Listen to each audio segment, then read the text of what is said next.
When Marina first introduced us, she said to us that we were going to have a class in poetry.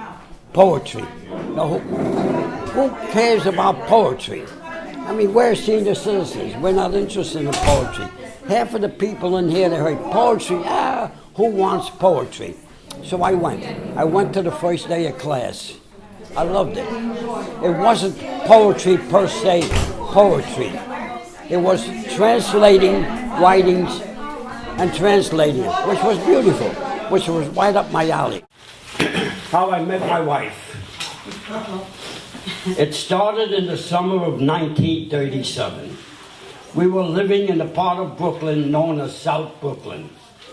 I was sitting on the steps of our home reading a book. As usual, my grandfather, smoking his pipe, was with me. On the street playing stickball was the local stickball team. Playing with them was a girl.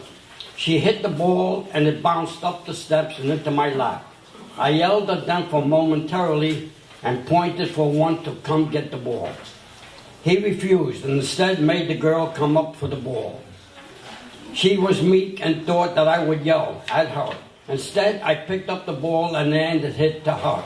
She said, "Grazie," which means thanks in Italian. Later, I found out that she was an Italian immigrant, newly arrived in the States, and she did not speak English. Later, I found out that she spoke a little English and was shy to use it. She didn't like school because the people were cruel to her and used to taunt her. My friend who gave me all this information knew her family. He urged me to try to tutor her in English. I did, and that's how it all started.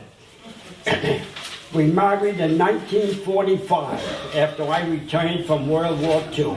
She passed away April 24, 2011.